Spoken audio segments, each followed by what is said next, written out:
At eto na nga, dahil sa aming katititig ng katititig sa dagat, ato na nga ho, ako may lumapit na. Sa pagkakataong ito, hindi naman siya ganoon kalamigan. Kami pa man din nagdala ng gloves at baka kakoy kami ay lamigin ng sobra.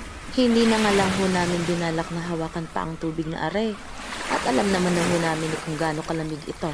Bakit pa nga baga namin hahawakan, diga ho? Ay siya, bakit ako'y batang din niya sa aking pananalita? Proud Cavite niya nga pala ho ito. Ako'y from Cavite City, Philippines. Iyon din naman yung dalawa kong kasama. Taga Cavite rin sila pero Tansa, tsaka yata yung isa. Hindi ko alam. As in, aming inalapit ang aming mga sarili nang may pagyayabang sa bidyong are. By pagkarami ko kasing nakikitang mga post na di umano'y nagyayakagan sa dagat, magtotropa, tapos ay hindi naman natutuloy. Miho ay natuloy kasi nga ho, kami ay nandito lamang sa tapat ng hotel.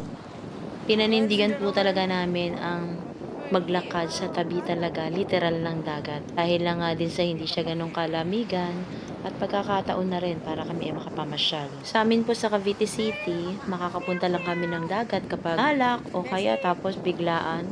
Pero yung sabihin mo madalas ay bibihira ho. Kami ngayon ho ay naglalakad papuntang pier. Pupuntahan namin yun. Habang kami naglalakad, nakita namin na rin mga pikak na ito.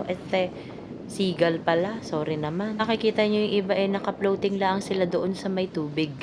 Post yan pong mga iba dyan na nasa harapan ay siguro nag-aabang lang sila ng may patay na isda or something na makakain nila or maybe takot sila sa lamig o ayaw nilang maligo. Ay siya, dumagdag pa sa aking isipin, kadami ng problema. Basta maraming mga ibon dito na lilat-lipat. Kaya nga kami muna ay posing muna. Ano? Ay syempre kami nagyayabang, kami ay nakalapit ng dagat Mga pormahan na kalami hawak-hawak yung pier, di naman. Hindi namin alam kung may pesta dito pero may carousel. Pero syempre, na hindi namin pinalagpas, nagpa-picture din kami dyan, of course. Meron din kami nakitang ineme ng Chuvanesh at labos ko ano ba ito. Dahil nga hindi pa lubog ang araw. Mambay muna kami dyan sa bench in sa tapad ng hotel na tinutuluyan namin. At ayun na nga, parang madilim na. Umuwi na. Bye-bye! Thank you for watching!